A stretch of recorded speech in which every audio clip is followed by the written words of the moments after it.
Hello, how's it going everybody? Welcome on into our Pokemon Unite's Basics Guide.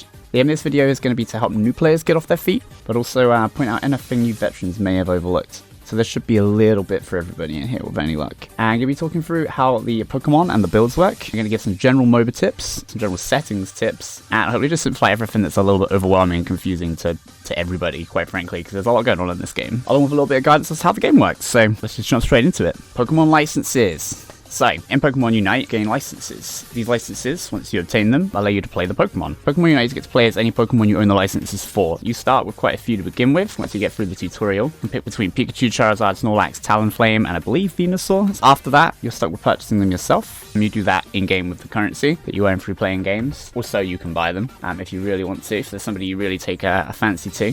There is a free rotation of Pokemon that go around weekly, so they change every Sunday. I believe for me, it's 2 in the morning my time. Any of the Pokemon that you own will just be in your own queue here. Any Pokemon you don't own will be grayed out. You'll also notice that some have the little timers in the top left. They're the ones that are on weekly rotation, so you can play those while that week's on. Give them a trial out, see if you like them. One thing worth pointing out, any Pokemon that you do not own but is on weekly rotation, you can't bring into a ranked game. So once you unlock rank stats, you do need to own the Pokemon license to be able to lock it in a rank queue. But we'll touch more on that. We'll touch more on that when we get to it. The differences between each Pokemon. Each Pokemon gets its own role that it's assigned. They'll either be assigned as a speedster, a defender, an attacker, an all-rounder, or a supporter. Speedsters tend to excel in the mid/jungle role. I'll call it jungle because I've played a lot of MOBAs, but in this game it is called mid. You can see what they go into. If you come into the Pokemon menu, press X, you can see they are all assigned their own role in here. We'll start off with speedsters. So speedsters tend to excel in the jungle or mid-role, which we'll go into a little bit more detail on later on. Defenders and attackers tend to be best in either the top or the bottom lane. All-rounders kind of says it all. They can go all around. You can kind of play them wherever you like, whatever the need suits. Supporters generally only want to be in the lane. They're very good at supporting mainly the attacking roles. Pokemon abilities. Each Pokemon has their own unique abilities and path choices on level up. I'd recommend experimenting with all of them until you find out what exactly you like. But all Pokemon have 2 sets of builds. So again, in the Pokemon menu, you can see what they are in here. If you go into the progression part, you can see the moves of said Pokemon. So Zeraora, for example, starts with one of these 2 moves. You get them both regardless, at level 1 and then at level 3, so he has agility and slash. Later on, you can turn your agility into Volt Switch or Spark, and then slash will turn into Discharge or Wild Charge when you reach level 8. And then you get your Unite move at 10. It's worth having a little nose in here and jumping between the 2 different moves, because you only get to choose them once. I personally, if I'm going to play Zeraora, usually go Volt Switch and Discharge, but I hear both are really good, so take a little run around, have a couple of practice matches with the Pokemon that you feel you might like, give them a quick match or so, see what you take a fancy to. There's a lot of people that like different playstyles. I think a good example of this may be Charizard. So if you go into Charizard's progression page, so Charmander starts at level 1, Charmeleon you get to 5, and to Charizard you get to 9. You get big boosts every time you evolve. But if we're going into moves a little bit more, Charmander can be played almost 2 ways. So you start with Flame Burst and Fire Spin, kind of self-explanatory. They're both fire people. But when you hit 5, you can choose between a ranged fighter or you can change between a physical fighter. So Flamethrower keeps you at range. You blast fire at people. Fire Punch gets you right in there. Kind of similar path choice on the next level up as well. You get Fire Blast. Again, you stay at range, you keep firing fire. Or you can go Flare Blitz, so you can get all in there. Basically, you can play Charmander, Charmeleon, and Charizard as a range attacker, or you can play him as a get-in-their-face attacker. So lots of Pokemon you can vary depending on your playstyle. If you are interested in specific Pokemon builds, I will be doing specific videos per Pokemon in the future. Picking the Pokemon is only half the battle. How you build the Pokemon is almost just as important, which brings us on to battle and held items. You'll find at level 4, you'll unlock your very first battle item, which is the potion. So your battle items are equipped to your Y button. They are items you can use in battle. Depending on which one you equip, will have different effects. Level 4, you get the potion. You press Y, you get a bit of a heal. Easy peasy, right? As you level up, you'll find you'll start to unlock lots more battle items, all doing different things. You can experiment with what works on each Pokemon. If you press X on the main screen, get yourself into Battles Prep, go into Battle Items. You can see which each of these items do. X Attack raises your special attack and attack. So before a big fight, pop that, do a bit more damage. X Speed, for a short period of time, you increase your movement speed, so go a little bit faster. The Fluffy Tail is particularly good for taking out jungle camps. So it leaves wild Pokemon able to act for a short period of time, and increases the damage you deal to them. It's also pretty useful for Zapdos, Dreadnought, and Rotom. The Eject button, my personal favorite. quickly blinks you in a direction. You can use this for catching up with people or for getting away. It comes in very, very nifty. So, battle items, not quite as bad. Held items, they get a little bit more confusing. So, if we go into the held items screen, in the same place, in you go. You can see all your held items in here. You can see I've been quite specifically leveling up a few depending on what Pokemon I play, so we'll go into a little bit more detail on that. These can be purchased from the store with the coin currency for 1,000 apiece, or by 650 tickets. So you can go into the store here. I'll get myself over there. They are in the Aos Emporium section, hidden under all the clothes. You gotta go find these. So they're in items in here. As tempting as I find all the licenses are in the store that you can use your coins for, I really highly recommend getting some, at least like all the held items you need specifically for the Pokemon you're gonna play. Very, very, very crucial. It makes a very big difference in game. So there are currently 16 held items in total in the game. They all do very different things. You can only equip 3 at a time each match, so it's very important to know which ones are best for your Pokemon choice. There are a lot of really good sites out there that I will put in the links down below. As I say in future as well, I will also be doing some specific Pokemon builds as to what I will run personally. Right, we'll have a real quick run over what the held items do. Head into your battle prep page, get yourselves into held items. Any held items you've got in here, you can see specifically what they do. I'll give you a bit much more understanding of what you need to be building and what you're working towards in here. The muscle band, pretty self-explanatory actually, gives you attack and basic attack speed, which is it's just generally really good. The muscle band's a really, really good item. If you press X while you're in here though, you can also see the additional effects. When basic attacks hit, the damage is increased by 1% of the opposing Pokemon's HP, so it's just general more damage. The muscle band's great, it really, really is. Held items scale up 1, 10, 20, and I believe 30. I haven't got anything that high yet, but I think at 30 they get another spike. So it's very much worth having a lot of held items at 10 rather than having one at 16 and your others at 4. Because you do get spikes at 10 and 20. So the spikes are quite juicy as well. So I'd really highly recommend getting your main 3 items to 10 initially off the get-go. Then start branching into other things and start slowly getting your main few up to 20, depending on what Pokemon you're going to be playing. Right, so staying in this page, we're going to get on to item enhancers. They can be bought from the store via tickets or the premium currency. Honestly, I feel like this is where you should spend most of your tickets. If you really want to look good and get fashionable, I'd probably get the card out. If you're a free-to-play player, earn those clothes and spend your tickets in here. They are in the same place as the items are. They are a little bit further down. Very, very important. Very, very important. Item enhancers. Very, very useful. They are what you use to level up the items further. Now, I said to get to 1, to 10, to 20. These are what you use to power those up. You'll find as you level up, you'll need more and more and more of these to get your items higher up. So if we go back into the battle prep page, into your held items, back into all held items. I don't have many here right now, so we'll go down to something I can probably afford to power up. So let's say I want to power up the power weight. I need 25. I've got 40. You get a lot of these from just generally playing, leveling up your battle pass and whatnot as well. Make sure you are using them. There's no point in hoarding them. You might as well power up your stuff and give yourself an advantage in your games. Right, while we are on the currency situation here, I'll give you guys a real quick rundown of how the currencies work. Right, so Aos Gems, they are your premium paid currency. You can use these to buy a lot of the things in game, mainly cosmetics. You can use them to buy yourself the Pokemon as well. This is your pay to play money. You can use them to also buy item enhancers, but it does rack up quite quick, and you do get a lot of them anyways. Aos coins. So these are the coins you get from playing your games, doing your daily missions, and sometimes from the energy machine, which we'll touch on in a little bit as well. Aos tickets. These are what you get from doing daily missions, your battle pass, level ups, and sometimes from the energy machine as well. I talked about this fabled energy machine. I can't remember exactly what level you get this at, but it explains it to you when you get it. I feel like it might be level 5 or 6 or something. The energy machine charges up after games. When you hit 100 out of 100, you can use that energy in a gacha-like system to spin the machine. You can get currency in here via tickets, coins, and a lot of cosmetics. You can see the rewards in the X menu. As you can see, there's a truckload of clothes. I think I've got most of them now. You do have a chance of getting the Talonflame skin, but it's very, very low. And you can get most of the currencies in here as well.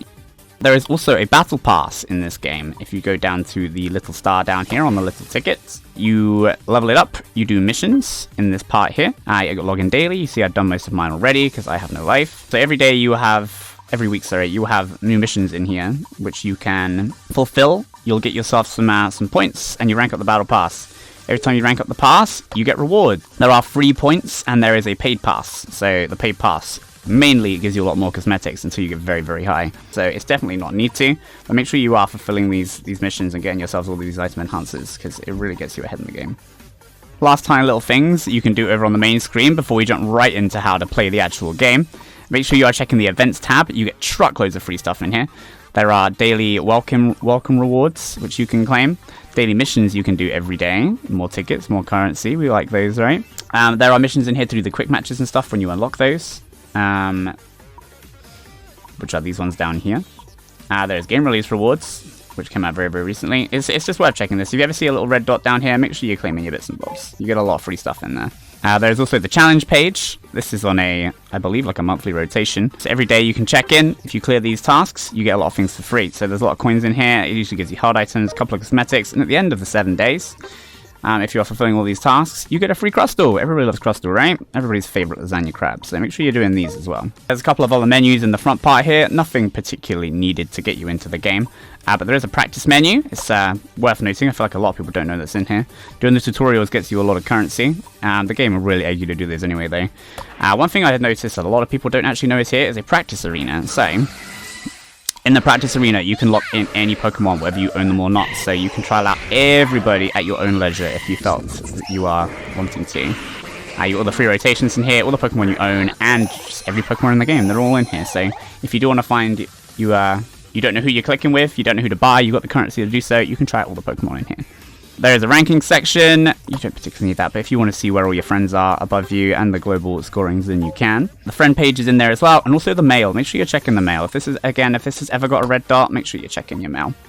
Now we're a bit more prepped. Let's get ourselves into some Battlefield. I feel like we've done enough talking about what's going on this main page here. Before I jump way too far into things and talk a load of rubbish at you guys, for anybody who is quite new at learning this game, we're going to use a lot of Moba terms in here, so I'm going to get them up on the screen. I'm going to give you a real quick rundown.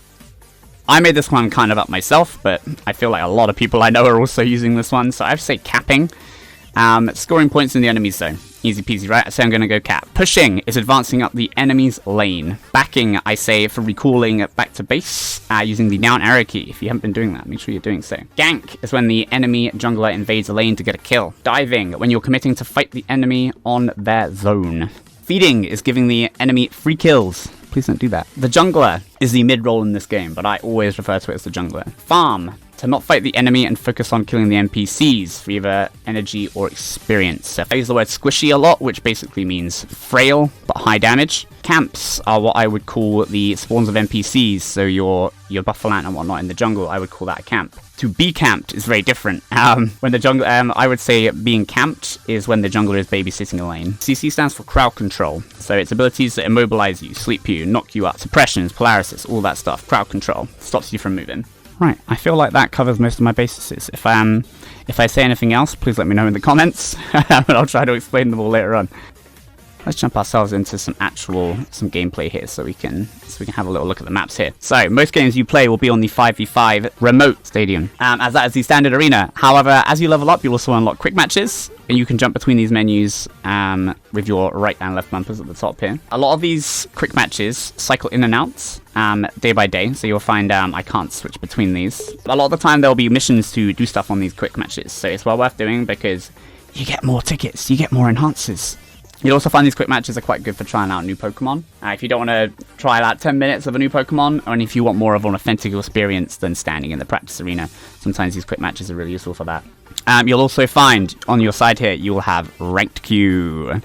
Probably don't go in there until you're very comfortable in standard queue of a couple of Pokemon.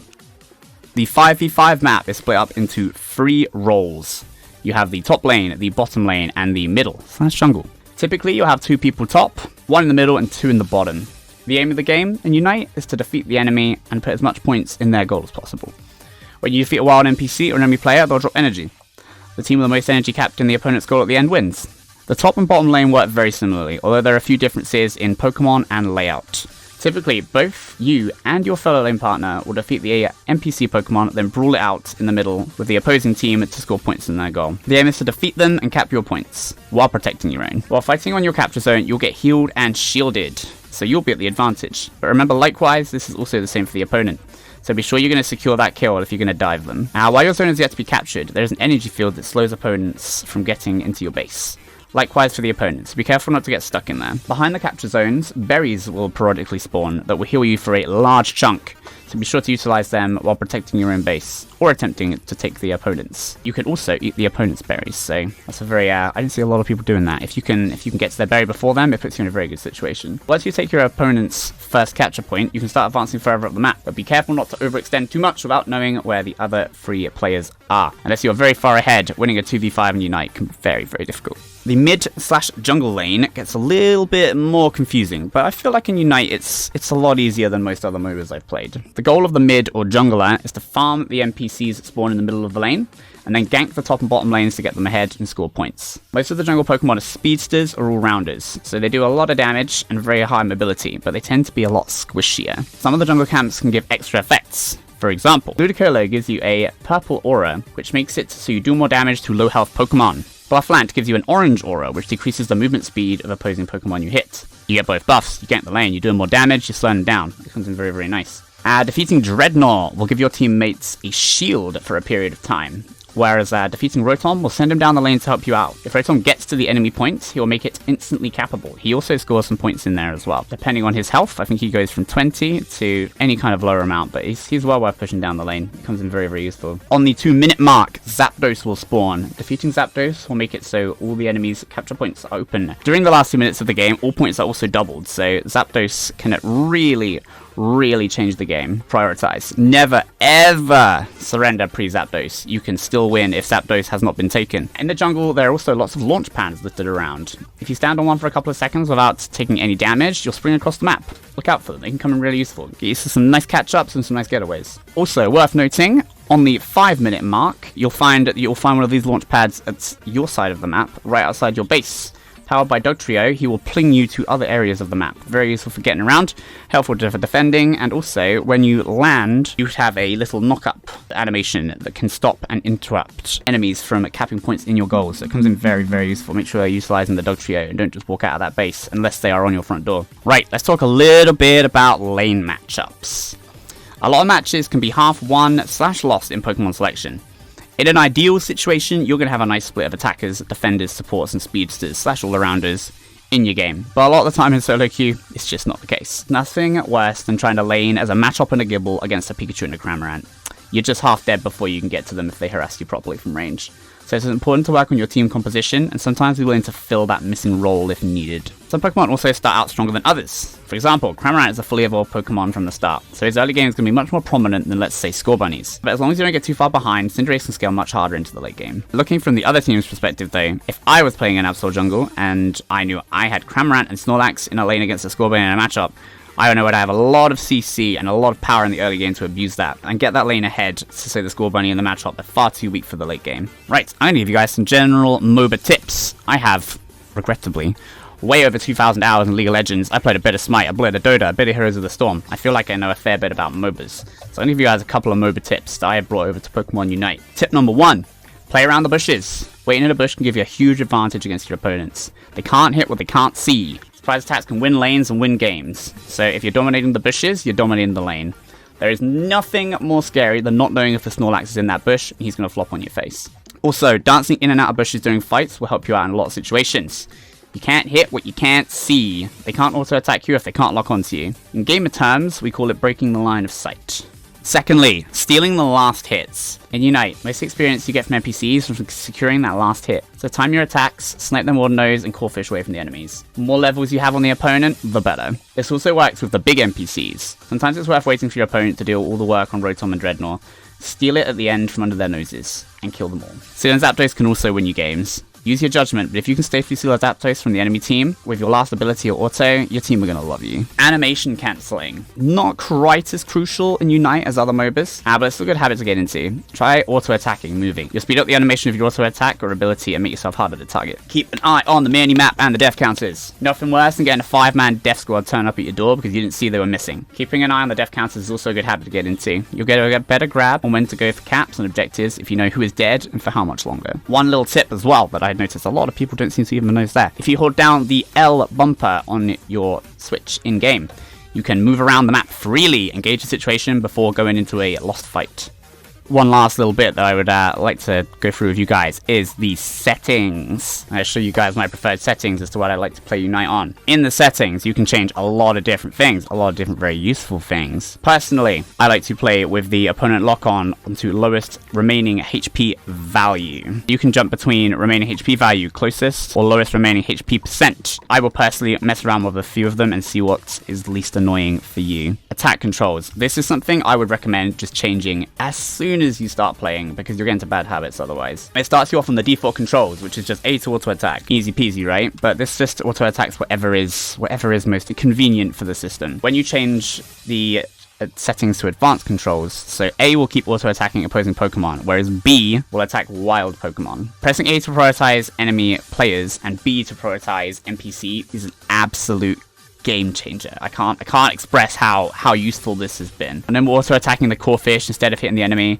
No more hitting the enemy instead of trying to get that last sliver of Zapdos health. Change it right away. It's so useful. It's so useful. Turn on the boosted attack gauge. There's literally no reason not to. And then when your third auto attack can swing fights. The attack gauge comes under your health bar. It basically just tells you when your third auto is. Most Pokemon have a third auto attack, and that's your empowered one, so it's always worth knowing when that's going to be up. Taking us down to aim assist. I would recommend leaving it as it is on its sensitivity assist as you are starting off the game. If you're new to MOBAs or not, playing with the Switch is weird. Not many of us have played MOBAs on a controller before. When you're ready, get that thing off. It helps so much having complete control over what you're attacking. That's about all I can help with in this little basic guide. And ask any questions in the comments if there's anything you think I've missed. I'm more than happy to help out. I will be doing live streams of Unite every day for a very long time, so feel free to drop by the Twitch stream, whereas I can help you out with little things and bits and bobs in there as well. You can check out one of my last videos over here. Here are your recommended videos. Thank you so much for watching the video. Please remember to like, comment, and subscribe. It really helps out the channel. If you guys do want to go the extra mile and support these weekly uploads, we do have a Patreon. The link is down below. All proceeds go toward future projects.